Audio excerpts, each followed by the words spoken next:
Well, it's been a wet and wild and windy week in London here in the United Kingdom, but we don't worry about that right now because it's time for another episode of David Icke, the Dot Connector. And without any further ado, let's welcome David Icke. Welcome. Cheers, Rich. Now, do you know what we've not gotten into in the Dot Connecting programmes, which I found incredibly fascinating and really engaging?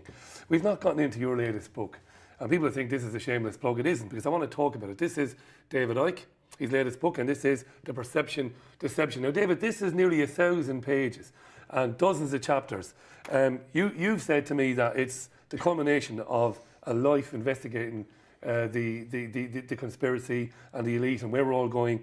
And there's a term that comes up constantly in the book among the chapters, and it's the term Archon.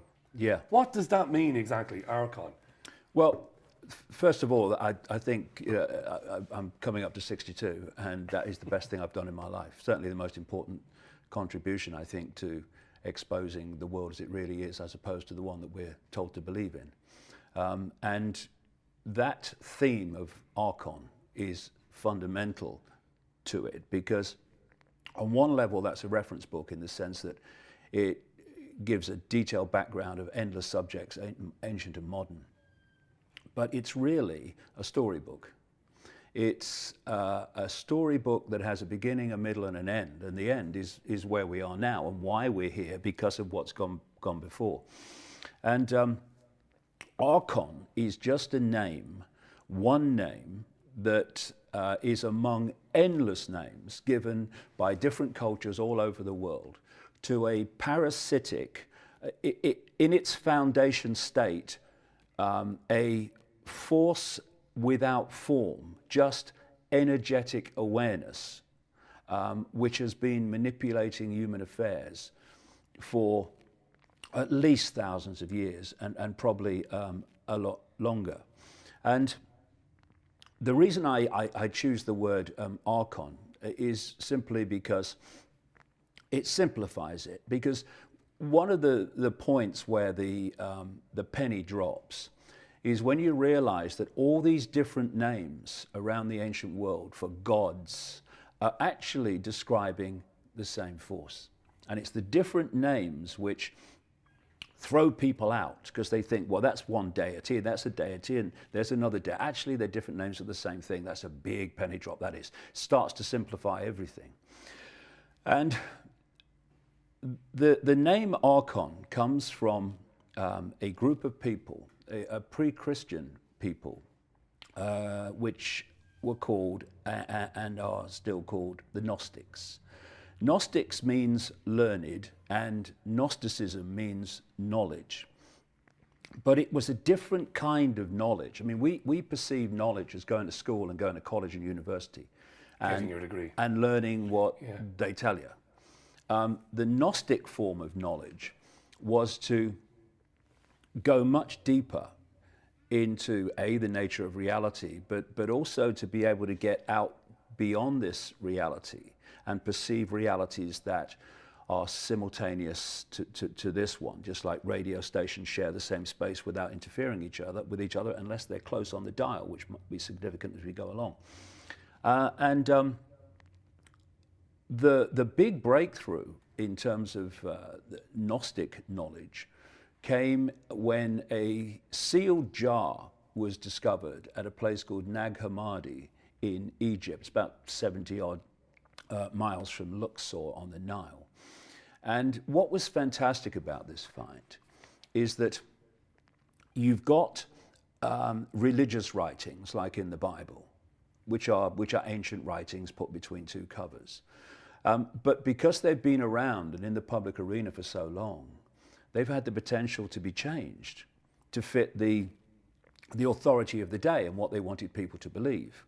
Whereas these Gnostic writings, which seem to have been written about 100 AD, that kind of period, and probably buried at Nag Hammadi about 400 AD, they have not clearly been tampered with because they've been underground all this time. And so you're looking at a genuine reference point to what these people believed. And to give you an idea of their capabilities and their awareness of so much. They ran the Great Library at Alexandria, which became known as the Great Library of Alexandria. And this was the great depository of ancient documents and scrolls. Like accumulated knowledge. Well, yeah, from the ancient world. Brilliant. Bringing it under one roof, so you could see what the ancients really believed, and also critically, in terms of the Archon story, the experiences they had and their perceptions of these manipulative gods. And then, of course, you know, our old friend, the Roman Church, destroyed the Great Library and murdered mercilessly the apparently would seem genius lady Hypatia that ran it.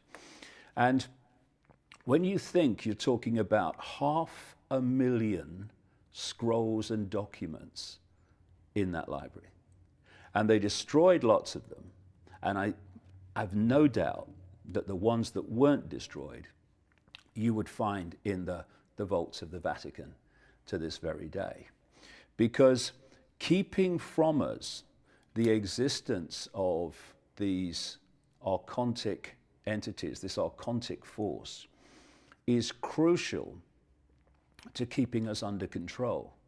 Because there's no better way than controlling people than to have a force of control that the subjects of that control and manipulation have no idea even exists. So you had these shall we call them documents, these Gnostic documents found in the sealed jar. 1/5 of them are about this Archon force. They say that it is a parasitical force that feeds off human energy, that has the ability to manipulate perception, hence the perception deception, and to create illusions which people think are real. Think the Matrix movie series, for instance. And they said that these archons were in a distorted state, which meant that they didn't have what they call intentionality, what I would call creative imagination. Put simply, if you gave them a blank sheet of paper and said, create something, they couldn't. But you give them a piece of paper with something already created on it, and they can twist it and manipulate it and change it. And this word that's come up a lot in the last couple of weeks as we've chatted in various subjects, inversion. Inversion, We yeah. talked about this on the last Dot Connecting program. They invert everything. That's why we live in this inverted world. So they talked of these archontic entities in their prime form of being just energy, but they could take form. And, you know, given what I've written over the years, it's interesting to see what the main two forms that the archons can take, according to the Gnostic writings, actually were and are. Remember, these texts were written around 100 AD, probably buried about 400 AD, in the wake of the destruction of the Great Library of Alexandria in Egypt. And the Nag Hammadi Gnostic texts refer to the fact that the two main forms that the archons take were reptilian and those known today as classic grey aliens. These are the two forms most described by people who claim to have been abducted by aliens, a word I really don't like. They're described in those terms. To give you the exact quote, in terms of the Greys, they said that they had the reptilian entities, and then they describe what we call the Greys in the text as like unformed babies or a fetus with grey skin and dark, unmoving eyes. And if you look at a picture a mock-up picture of how people describe these seeing it now, so-called yeah. grey aliens, then what a great description. All that time ago, an unformed baby or fetus with grey skin and dark, unmoving eyes. And you start to realize that while we think that this reptilian grey phenomenon is a modern phenomenon, in fact, it's not like that at all. The archons of which they are an expression in form operate in a different frequency band to us. It's very close to this one, but it's not within the frequency band that we decode, which scientists call visible light. It's the only narrow band of frequency that we can actually perceive as the world we live in. And so what you're looking at is a force that from their band of frequency has been here all along. When humans were knocking rocks together in what we call the Stone Age and earlier, they were still in the state that they're in. They already had the technological knowledge, which is a big thing with these archons. They're obsessed with technology. Think transhumanism, by the way. And all along, they have been manipulating human society. So in this case, the Gnostics were describing them, in 100 AD. But you go back further, and they go under names like gnomes and elves and goblins, and in your country, little people. Little people, yeah. Yeah. Leprechauns, Because some of them are, especially the greys, are very small. Not all of them, but there is a type that's very small. And so what's been happening through what we call human history is this force has been manipulating human development. And the idea was this, and we're now living through it in the world that we perceive today, was to bring humans up to a point where they had the technological knowledge to enslave themselves, which is what's happening with all this technology. Surveillance technology, transhumanism technology, introducing technology to the body. But they didn't have the spiritual expansion of awareness to realize that that's what they were doing. And as you can imagine, crucial to this being successful was to keep the existence of these archon entities from the target population. So if you look around the religions and around the ancient world, like I said, you can see this same force described in the same way, or called different names. So you have the jinn in Islamic belief, but not just Islamic belief in the Quran, but pre-Islamic belief. That's where it came from. And the jinn, the word jinn, comes from an Arabic root word meaning hidden, which is exactly what we're dealing with. Hidden because they're on if you like, a parallel reality, close to ours, but not close enough for us to see them unless they enter our frequency range, which is when people see grey, quote, aliens and reptilians and other forms. And the Christian belief talks about demons, demonic entities. And the shaman of Central America, they have names for them like the flyers. And all around the world you see different names, but they're describing the same thing. This force, this malevolent force that possesses the human form and manipulates collectively and individually our perception of reality. And the possession is something that goes as far back as you can go in known human history. And what is it? People talk about entities, like Christians talk about demons possessing the body. They don't possess the body. They connect with, because on the level they interact with us, they're electromagnetic fields in effect.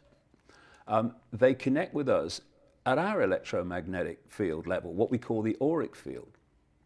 And if they can connect powerfully enough, they can feed perceptions, they can feed thoughts, and they can feed apparent awareness coming from the possessed person's own mind, so they think, so that they are, from the hidden, controlling the person's perception and therefore behavior. And like I say, possession is something that you find all over the world. And of course, even the Roman Church, Roman Catholic Church, has people who are official exorcists to remove demonic entities as they perceive them from people. What they're doing is removing them from that electromagnetic field, the auric field, which basically from which the body is projected as a hologram. So you talked this week to one of these exorcists at the Vatican. Was it Bruce? Father? No, not Bruce. Vince. Father Vince Lampert. Vince Lampert. Yeah. Yeah. So one of the questions that I found fascinating was what happens when you do an exorcism. So let's hear what he had to say, and then I'll take it further. Roll the VT, Simon. Once again, if somebody determined, or if I determine that an exorcism is called for, we would get permission from the local bishop, and then once the bishop has given permission, then I would proceed with the rite. I would select the location. I always like to remind people that exorcisms are performed in a sacred space, so they're not done in somebody's house, or, you know, I always laugh and say in an abandoned house on a dead-end street at midnight. So they're always done in a sacred space. There's a very strict protocol that's followed. The person that's possessed will be there, a family member, I will be there, and other priests and individuals that I will invite to come and to pray throughout the rite. And there is a ritual book that's utilized, so there are very specific prayers, scripture readings that are done, and then commands in the name of Jesus Christ to the demon to depart. So an exorcism really is a command given to a demon to depart from its possession of a human body, recognizing that human persons are created in the image and likeness of God, and therefore demons have no claim on them. That was Father Vince Lampert talking to the Richie Allen Show last Friday. Now, I know you've got quite a bit to say about that. Yeah. We'll take a very quick break. You are watching David Icke, Dot Connector, on The People's Voice. We'll be back in a couple of minutes.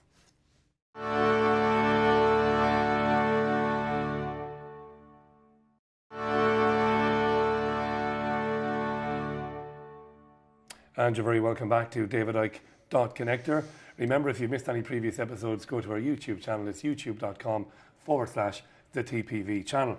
Now, we're talking a little bit today with David's new book, The Perception Deception. It's a terrific book, massive book, a life's work, as he said, and we're talking about archons. Now, just before the break, we saw Father Vince Lampert talking to me on the Richie Allen Show last week about how the Catholic Church goes about performing an exorcism. And it's very similar to what you've been describing in your books and in this book, in terms of pulling an entity out of somebody, an energy field, as you call it. Yeah. See, what confuses people, I think, is because they've got a religion to protect and follow, they have to put these things in religious terms.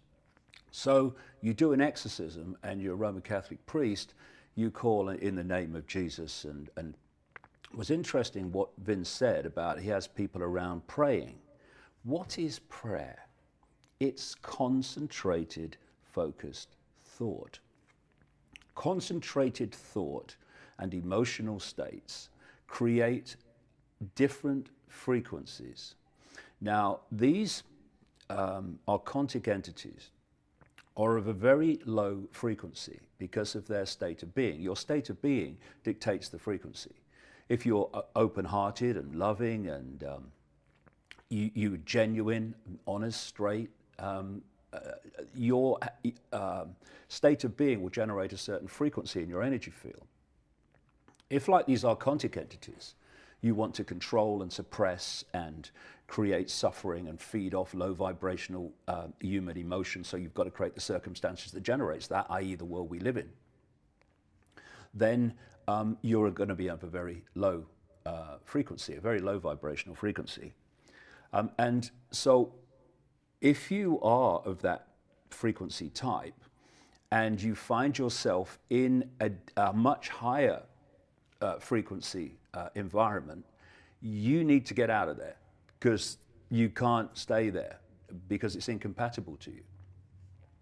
And so when the people are sitting around praying, their concentrated thought, and Jesus is not a person, it's the thought form.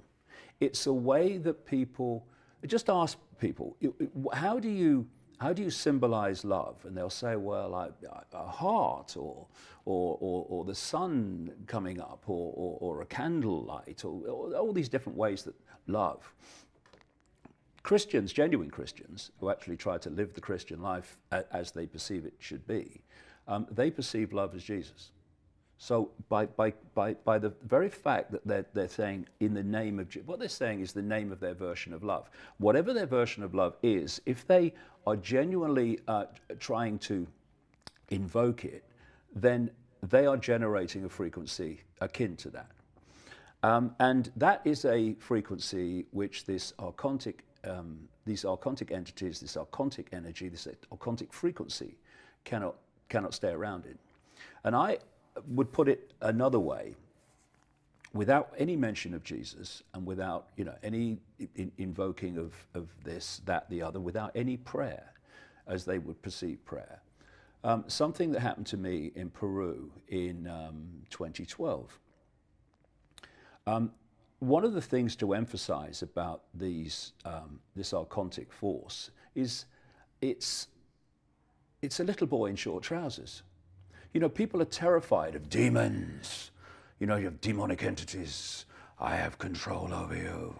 Oh, chill out, mate, will you? But when you see it, though, it is pretty. No, it is for those looking at it. It's pretty scary, is. But this is one of the great illusions, that these things have power over humans. They have power over humans that think they have power over humans. It's a self-fulfilling prophecy. And what Vince said in the interview there is, when he's doing these exorcisms, he commands that they leave. Well, you do, because you have more power than they do, and if you command it in the right way, with the right, again, energy, they have to get out of there.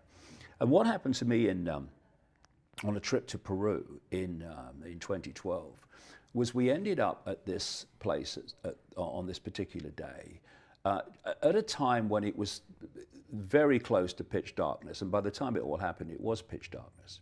And it was a place called the Gate of the Gods, and not that far from a place called Puno on Lake Titicaca. And what happened was, I was tired, and they were going over to this Gate of the Gods through the rest of the group was, and I was tired, so I was sat on this rock and minding my own business, waiting for him to come back. And this Gate of the Gods, and why it's called the Gate of the Gods, is these archontic entities in their various forms, reptilian grey or their pure energetic form, they were the gods of the ancient world in so many instances.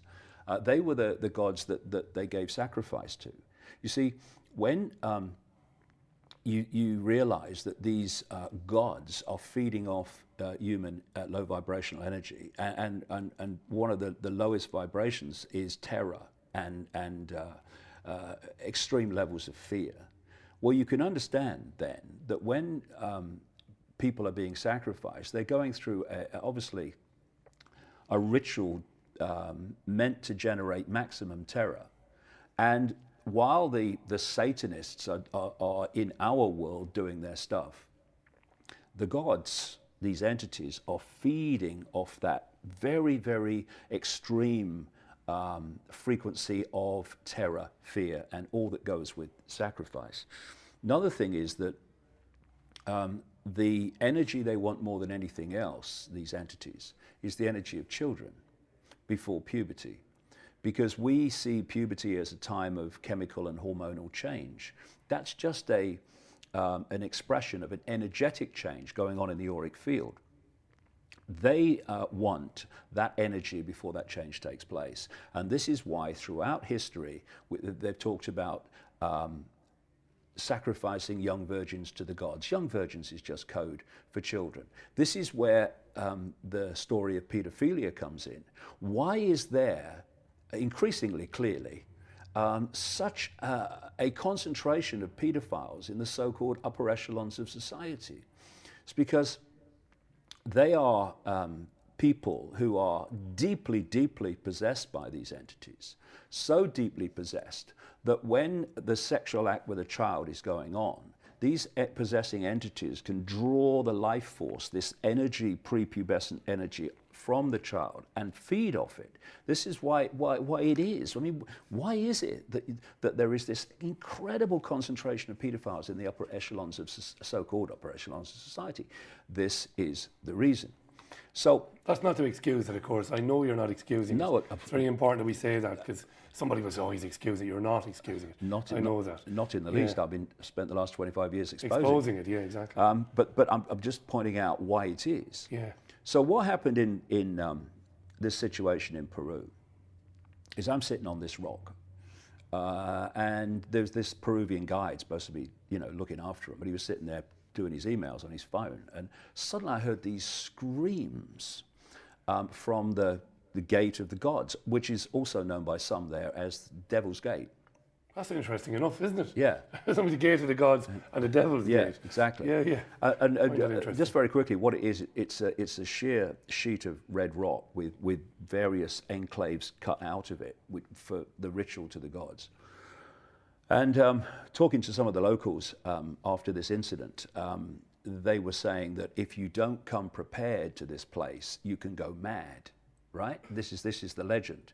Coming prepared means you have to go there in a high vibrational state, because if you don't, and you're open to these entities getting into your energy field, then you do go mad. Because what happened was, I'm sitting on this rock and I'm hearing this like a screaming sound, and it's pitch black.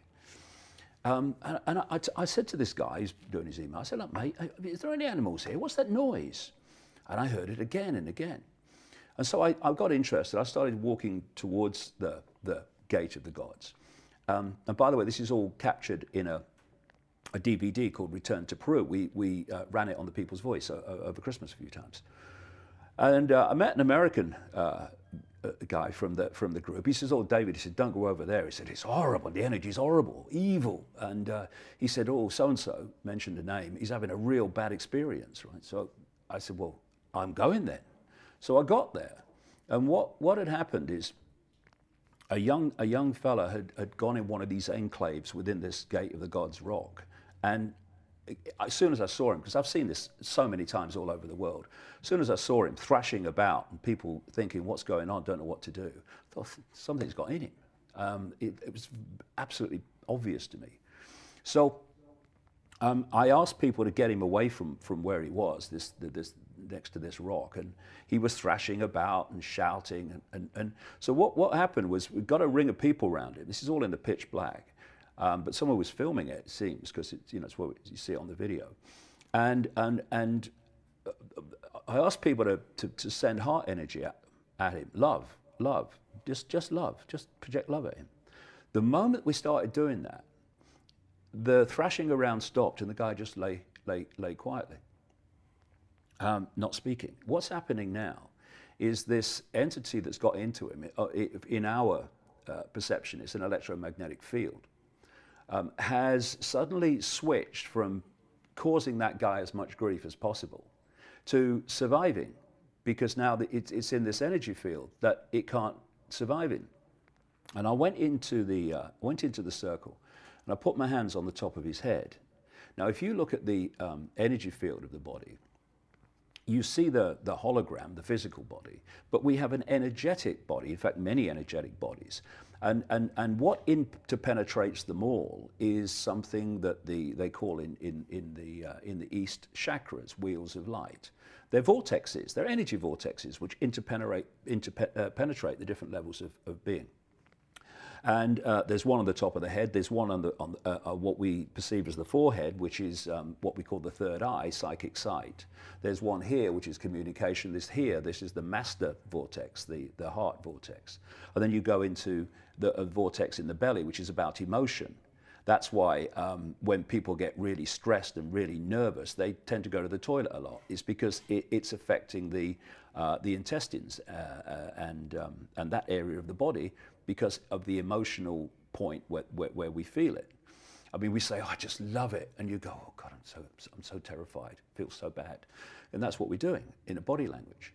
And the way these entities often get in is through the one at the top of the head, the vortex. They call it the crown chakra.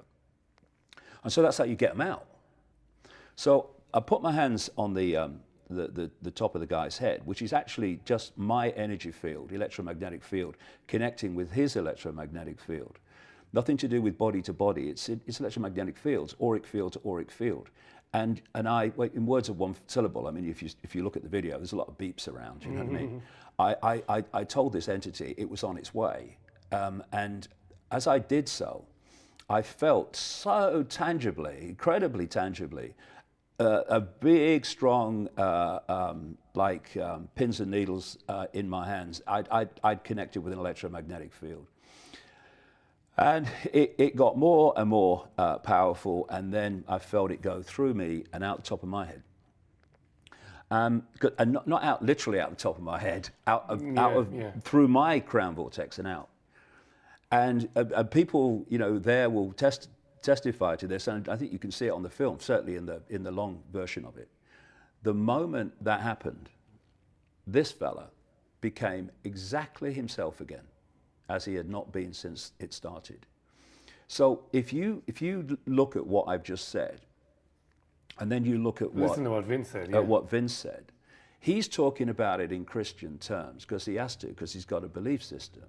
But actually, it's the same thing. You are creating an energetic field which is not compatible with the entity's frequency, and then you are commanding it to leave.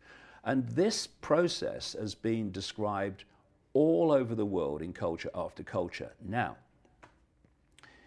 if these entities connect with you really, really powerfully, then you can get to the extremes of Satanism, which is what? It's interacting with these entities. In fact, I've talked to Satanists all over the world, former Satanists, as they describe themselves, who are describing the rituals and the hierarchy of Satanism.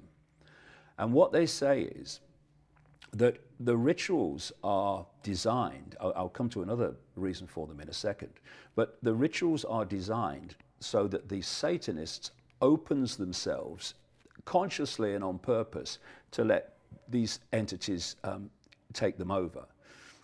And the more powerful the entity is, the higher you are in the satanic hierarchy. It's based on the power of the, quote, demons that are possessing you. So in that way, you take the hierarchy, shall we say the archon hierarchy, in this parallel world. And through possession and the power of the entity dictating your point in the hierarchy of Satanism, you therefore transfer the archontic hierarchy into human form. And so some of the most possessed of them, in other words, that their mental and what passes for their emotional processes are completely dictated by these entities. They're the ones that get to the top of the banking system, that get to the top of the corporations, that run governments, that own the media. It's that hierarchy transported here. And this is you know, I talked about the heart chakra. The idea, the only way that you can behave as they behave, pepper bombing cities of civilians, and mass murder in world wars, and mass murder with pharmaceutical drugs, and cumulative mass murder with things like GM crops and geoengineering the planet and killing people. And it's all about death, because these archontic entities feed off death. Closing this heart chakra, which gives us compassion, which gives us integrity, which gives us caring, that is essential to close down, so that these possessed bloodlines that I'm talking about behave in the way that is the horrific way that we see. And I came across this quote from a Swiss clairvoyant called Anton Steiger. He's not talking about reptilian entities or any of this stuff. Or the greys or any of that Nothing. stuff. Yeah, yeah. He's telling his life story in this article. He's describing what has happened in his life and what he's seen. And he's a clairvoyant, therefore he sees further into the infinity of existence than just visible light, which most humans are decoding and therefore only aware of. And this is what he said, Rich. When I see people in business or politics who are particularly trapped by the material world, for example, I notice that they no longer have any light bodies at all. In other words, these other levels of energetic fields, which he's calling light bodies, he doesn't see them in the same way that he sees other people. That's part of the possession, the closing down of those fields being replaced by the possessing entity. He says, in many of these people, the point of light at the heart chakra, which is otherwise always present with humans, is no longer visible to me, because these entities, as part of the possession, close that down. Once that's closed down, anything goes. Abusing children, torturing children, causing mass death and destruction in wars, not a problem, because you have no emotional consequence for it. This would be just too much to bear if you were doing that with an open heart. You couldn't bear it. Imagine us trying to do it. You couldn't do it. Yeah. But they can do it because they don't have an emotional consequence, because that's closed down. He goes on. Instead of the heart chakra, I see something like a layer of shiny tar around them. This is the very low vibrational density of the energetic form of the possessing entity. Instead, I see something like a layer of shiny tar around them, in which a monstrous being in the shape of a lizard can be distinguished. When such people speak on television, for example, I see a crocodile shape manifesting itself around the person like a concave mirror. I don't see the light of their throat and forehead chakra. And so when you get deeper into this and you look at the evidence like an adult, instead of a fricking child, oh, that David Icke's talking about reptiles, isn't it funny? When you're an adult, instead of a child, and you follow this evidence and background, you start to realize how this network of families and this network of secret societies can create the absolutely stunning levels of malevolence, suffering, and oppression that they do. That's why I say, forgive them, for they know not what they do. But the entities do. Brilliant stuff. We're going to take a very quick break, and when we come back, we'll have the final part of this week's David Icke Dot Connector. Back in a minute.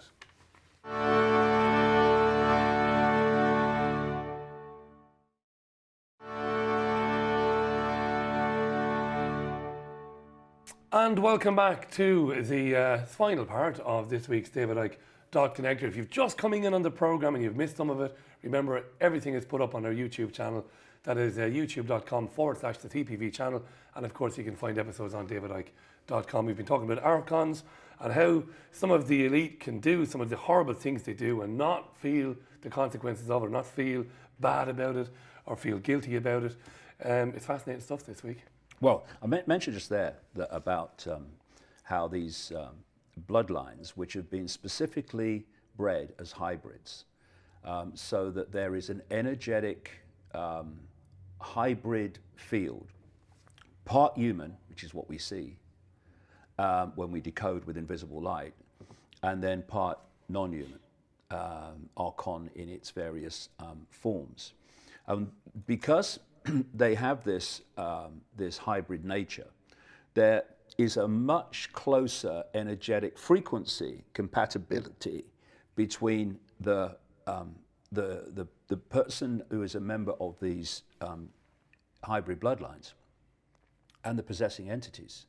So they can possess these bloodlines far more powerfully and dictate their behavior and perceptions and lack of emotion, lack of heart, more and more powerfully, far more powerfully than they can the general population. And so, and I've used this analogy before, but I think it's simple and makes the point. If you think of scientists who they can't work with a material because it's too dangerous. So what they do is they put the material in a big tank, and they stand outside and they put their long gloves on and they can work inside with the tank. These archontic entities have a problem with our frequency range, incompatible with theirs, and also with our atmosphere, which is incompatible with theirs. And what they're trying to do now is change the atmosphere. We'll get into that in a future Dot Connection show. So it's more compatible for them. But if you take the tank to be our world, called visible light, the human world, you take the scientists standing outside the tank to be the archontic entities, and you take the gloves working inside to be these hybrid bloodlines, which has been specifically bred to be possessed and be vehicles for them. You've got the basic dynamic. And I mentioned that these sit atop the banking system and the corporations and governments, and this is why they work, not in one country, in multiple countries. And this is a quote from a Swiss banker who was interviewed. He was interviewed anonymously for obvious reasons in 2001. And the interview was published in the Russian magazine Novy Den. This is what he said about bankers. These people are corrupt, sick in their minds, so sick they are full of vices, and those vices are kept under wraps on their orders. Some of them rape women, they're pedophiles, and many of them are into Satanism. And he said, direct quote, "When you go to some banks, you see these satanistic symbols, like at the Rothschild Bank in Zurich. These people are controlled by blackmail because of the weaknesses they have. They have to follow orders or they would be exposed, they will be destroyed or even killed." And they actually target people with a predilection, shall we say, to pedophilia and such things, because once they have, and they've got evidence of it, well, the person does what they're told, whether in politics or whatever, from then on. But looking at this frequency band that these archontic entities operate in, it's what people refer to as hell. And what is hell? Hell is just a very, very low vibrational reality in which low vibrational entities operate. It's like, people who are deeply unpleasant, deeply malevolent, all in the same room, shut the door. And what dictates if you're there or somewhere else is your frequency. If you've got a certain frequency, you gravitate to a certain frequency band. That's what you interact with. That's why people need to realize when they're being malevolent and treating people in horrific ways, that is impacting upon their frequency range. And when they withdraw from the body, they are where they are, with others of the same kind of frequency band, thus what we call hell. And this is a story which I found fascinating because of what he said he experienced, involving an American neurosurgeon called Ibn Alexander. Oh, yeah. And in 2008, he got, I think, E. coli meningitis, and for about a week, his entire brain shut down. He was in effect dead, except not quite. And the only part of his brain that remained active was the most primitive part that was just holding on to life. Interestingly, when people have near-death experiences, the mainstream of science, which doesn't know that from its elbow in terms of reality, they say, no, when people have near-death experiences, what's happening is they are certain parts of the brain become active, and that's what it does. That just manifests as that kind of experience. Well, that part of his brain shut down, so it couldn't have happened to him. And Ibn Alexander was brought up in a mainstream scientific background. His father was like that. And as a neurosurgeon, he had experiences with people of them dying and then being revived. And they told him stories of near-death experiences and other realities and all that we hear. And he thought, he says in his book, Proof of Heaven, that basically it's a nice story, but it can't be true because consciousness is in the brain. Well, it's not. The brain is a conduit for a consciousness. It's not where consciousness comes from. Consciousness is what we are. The body's just a vehicle for that consciousness to experience this frequency band we call visible light. Anyway, what happened in this 7 days is he goes off and he experiences a near-death experience of mega proportions. And the first place he describes, he calls the earthworm's eye view world or realm. He said that suddenly he found himself in a place like visible darkness, and he was submerged in mud, yet he was also able to see through it. He had a form of awareness, he said, but he had no self-identity. He was just aware, but he could remember nothing about anything, except he just was there. And he calls it, like I say, the realm of the earthworm's eye view in the book. And he said that he heard the sound of rhythmic pounding that was distant yet strong, a little like a heartbeat, but darker and more mechanical, like the sound of metal against metal, as if a giant subterranean blacksmith is pounding an anvil somewhere off in the distance, pounding so hard that the sound vibrates through the earth or mud or wherever it is that you are.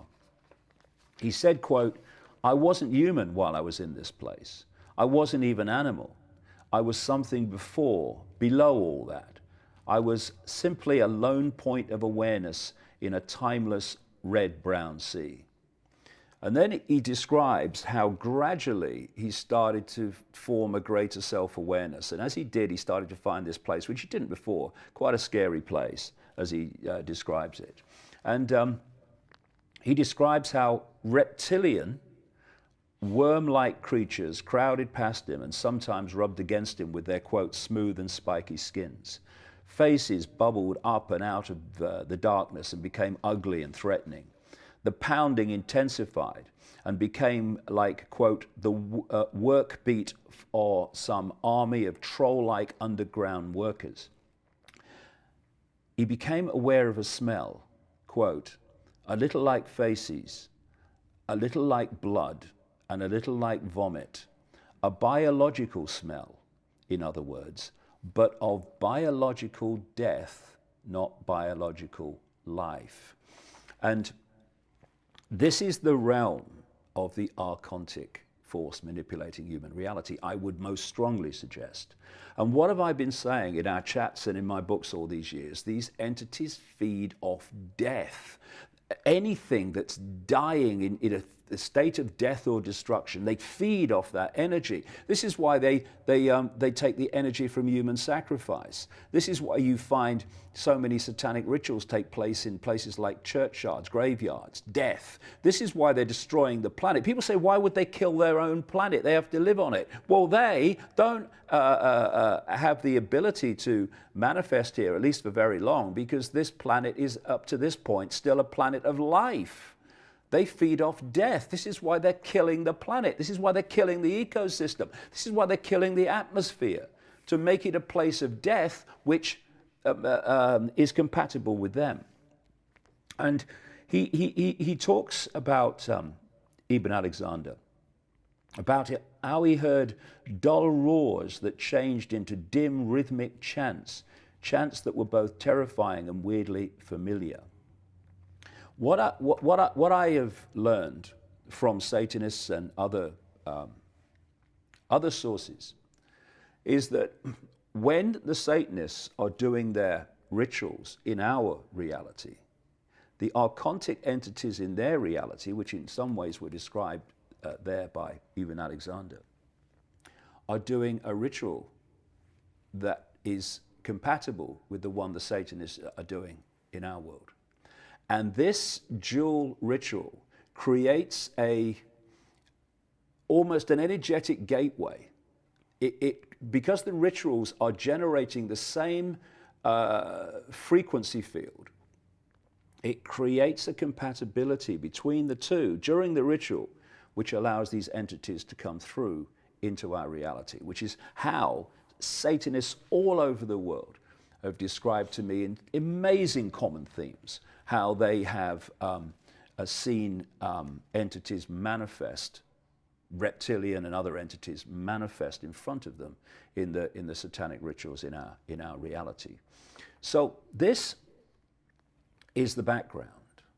And as I said last week, or in the last Dot Connecting show, this is why the answer to everything is to open our hearts, love each other, be kind to each other, have integrity, be loving of people that do things we don't like. Doesn't mean you don't take action to stop it, but you don't do it in hatred.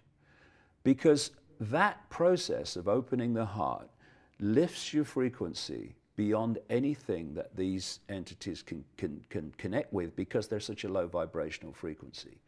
And what's happened, if you look at it, humans have been pulled out of the heart into the gut. Now, that these are low vibrational emotions which they feed off. And the heart is something that generates love, caring, compassion, empathy. And how many people make decisions from that point of view compared with the people that make decisions on how they react to situations from the emotions? What's in it for me? And how does this affect me? And so we need to move from a gut society to a heart society. Because if you read the ancient accounts, once upon a time, we were a heart society, if you go back far enough. And this archontic manipulation has made us a gut society. We need to move back. And when we do, that influence will be gone, and we'll stop being a food source energetically for that which is controlling us. That's the way out of this. And, you know, people who are exposing the conspiracy of intelligence agencies and military and all the rest of it, if you don't understand what we've just been talking about, you think the only way out of here is to stockpile weapons and to fight the enemy. You fight the enemy, you are feeding the enemy. We must love. And then the food source will be cut off, the power will be cut off, and we will live in a very, very different world. Brilliant stuff, David. Great stuff. Thank you very much for that. That brings us, I should say, to the end of this week's David Icke Connector. If you want to read more about the perception deception, get on to davidicke.com and you'll find out more about it, and in fact where to buy it if you want to do so. We'll be back with more on the next episode. Bye for now.